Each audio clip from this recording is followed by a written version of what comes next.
네, 안녕하세요. 반갑습니다. 회복을 돕는 남자 바르실레입니다. 여러분 잘 지내셨습니까? 오늘 나눌 이야기 주제는 뭐냐면 이제 그 중독을 확인하는 방법에 대해서 딱 한 가지만 이야기한다면 또 한 문장으로 이야기한다면 뭐라고 이야기할 수 있는가에 대한 이야기 나눠보려고 합니다. 여러분들 이제 너무 막 20가지, 5가지 이런 거 좀 복잡하죠? 그래서 오늘 영상을 좀 보시고 좀 더 진지하게 내가 그 판별하는 법들에 대해서 살펴보겠다라고 이야기하시는 분들은 이제 뭐 20가지, 5가지 이런 것들을 한번 테스트해 볼 수 있을 것 같습니다. 이제 요거를 딱 한 문장으로 이야기한다면 이런 사람이 중독이라고 할 수 있습니다. 어떤 사람이냐? 그 어떠한 인간적인 노력을 다 하는데도, 다시 말해서 내가 하고 있는 모든, 내가 알고 있는 모든 방식, 또 내가 갖고 있는 모든 힘을 다 했는데도 양과 첫 잔을 조절하지 못하는 사람은 중독일 확률이 높습니다. 제가 이제 요 PPT에는 쓰지 않았지만 앞서 이야기했던 그 어떠한 인간적인 노력을 다 했는데도, 내가 가진 모든 노력을 다 했는데도, 내가 아는 모든 방법을 다 했는데도 라는 전제가 반드시 들어가야 돼요. 내가 그런 모든 방법을 노력을 했는데도 양과 첫 잔을 조절하지 못하는 사람은 중독일 확률이 높습니다. 이제 먼저 그 양이라는 것은 무엇이냐면 이것에 대해서 또 어떤 물질 또는 행위에 대해서 모든 사람들이 딱 끊어야 된다 이렇게 생각하지는 않아요. 내가 좀 심각하다는 생각을 하면서 이것을 좀 적당하게 하고 싶다, 적당하게 즐기고 싶다, 너무 심하게만 안 하면 좋겠다라고 생각하는 사람이 있습니다. 이런 사람 중에도 중독이 있을 거 아니에요. 근데 이런 사람들 중에 중독자는 어떠냐면 그 양을 조절하지 못합니다. 아까 앞에서 이야기했던 단서가 뭐였죠?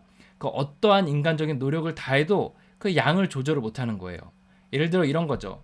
나는 요번에 뭐 한 병만 마시겠어. 나는 요번에 반 병만 마시겠어. 나는 요번에 7잔만 마시겠어. 나는 화요일만 먹을 거야. 나는 일주일에 주말만 먹을 거야. 나는 막걸리만 먹을 거야.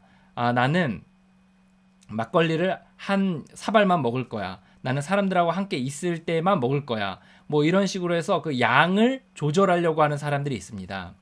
그런데 이게 절대 성공하지 못하는 거예요. 물론 한두 번, 두세 번, 때로는 뭐 다섯, 여섯 번도 이렇게 시도들이 성공할 수 있어요. 하지만 빈도수가 늘어나고 또 여러 회차들이 늘어날 때 전체적으로 봤을 때 그거를 조절을 못하는 겁니다. 한 병을 마셔야지 했는데 두 병 마시고 한 잔 마셔야지 했는데 막 또 몇 병을 마시게 되고 또 오늘만 먹어야지 했는데 내일도 넘어가고 이렇게 양을 조절하지 못하는 사람들이 바로 중독일 수 있다는 거예요. 여러분의 지나온 삶을 잘 돌아보세요. 여러분 가운데 분명 내가 끊어야겠다라는 생각은 아직 없는데 적당하게 즐겨야겠다고 생각하는 사람이 있을 수 있어요. 그 사람들 가운데 정말 선생님이 생각한 그 구독자분이 생각하신 그 분량을 매번 딱 부러지게 지키면서 지내왔는지를 한번 생각해 보세요. 늘 넘치거나 늘 멈추면 괴롭거나 아니면 그것에 대해서 양을 적당하게 조절하지 못하거나 처음에 내가 어떤 기준을 세웠는지조차 까먹는 경우가 대다수라는 겁니다. 만약에 내가 조절해야겠다고 생각을 했는데 양을 조절이 안 된다. 자꾸 넘어간다. 근데 넘어가는 걸 넘어서서 내가 그 어떠한 노력을 다해도 그걸 조절을 못 하겠더라. 그러면 중독일 확률이 높습니다. 두 번째는 이제 요 첫 잔에 대한 이야기를 했는데요. 그 양과 첫 잔을 조절하지 못하는 사람인데 이 첫 잔은 뭐냐면 아예 끊으려는 사람들이 있어요. 내가 이제 더 이상 마시지 말아야겠지. 내가 이 행위를 하지 말아야지. 라고 하는 사람이 있어요. 그런데 그것에 대해서 이제 하지 말아야겠다고 생각하는데 그 순간이 되면 이상한 합리화를 하는 거예요. 그래서 다시 첫 잔을 드는 거죠. 이유는 늘 달라요. 뭐 내가 나에게도 보상을 해야지. 아니면 무료하니까. 남들도 하니까. 이쯤 되면 이제 괜찮아졌겠지. 내가 너무 피곤하니까. 휴가니까. 다른 사람이 권하는데. 여러 가지 이유를 대지만 결국은 끝은 마시게 되는 거예요. 교본에선 이런 이야기가 있어요.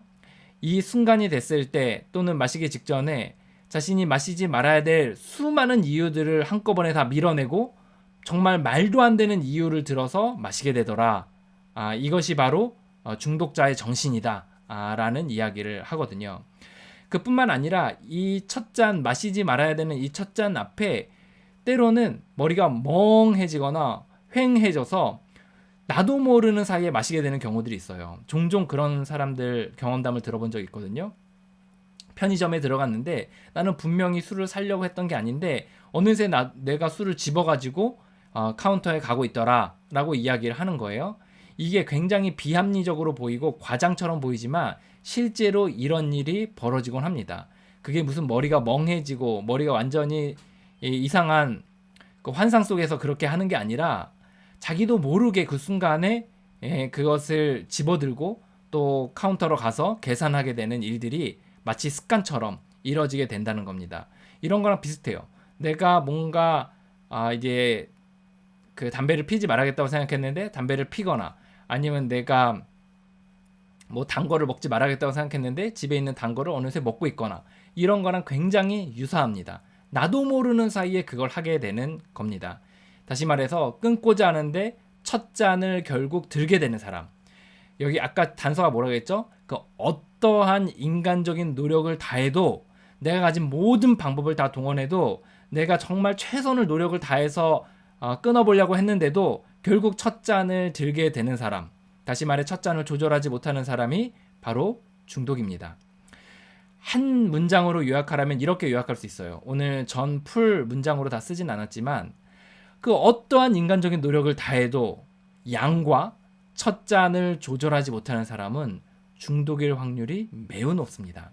만약에 자신이 여기에 해당된다고 생각을 하거나 이런 위험의 소지가 있다고 생각을 하는 사람은 좀 더 심층적인 질문들에 대해 답해 볼 필요가 있습니다. 그리고 그 이후에 중독이라고 생각한다면 또 중독이라고 인정이 된다면 예외 없어요. 인간은 구조적으로 다 똑같기 때문에 중독에서 전 세계적으로 회복하는 원리와 방법을 본인에게도 적용해서 회복하는 것 이외에는 답이 없습니다. 중독자의 말로는 죽거나 병원에 가거나 또는 뭐 자기가 하고 있는 모든 것들 잃게 되거나 또 이런 일들이 벌어진다고 이야기하는데 뭐 이렇게까지 꼭 다 극단적으로는 아니더라도 자신이 꿈꾸던 정말 행복한 삶, 기대하던 삶 또는 꾸려가던 그 희망들 그거와는 거리가 멀어지는 인생을 살아갈 수밖에 없다는 것 이것을 꼭 기억하시기 바랍니다. 오늘 내가 중독인지 확인하는 것을 단 한 문장으로 요약한다면 뭐라고 요약할 수 있는지에 대한 이야기 나눴습니다. 여러분들 또 힘들지만 또 어렵지만 여러분들의 삶을 응원합니다. 화이팅입니다.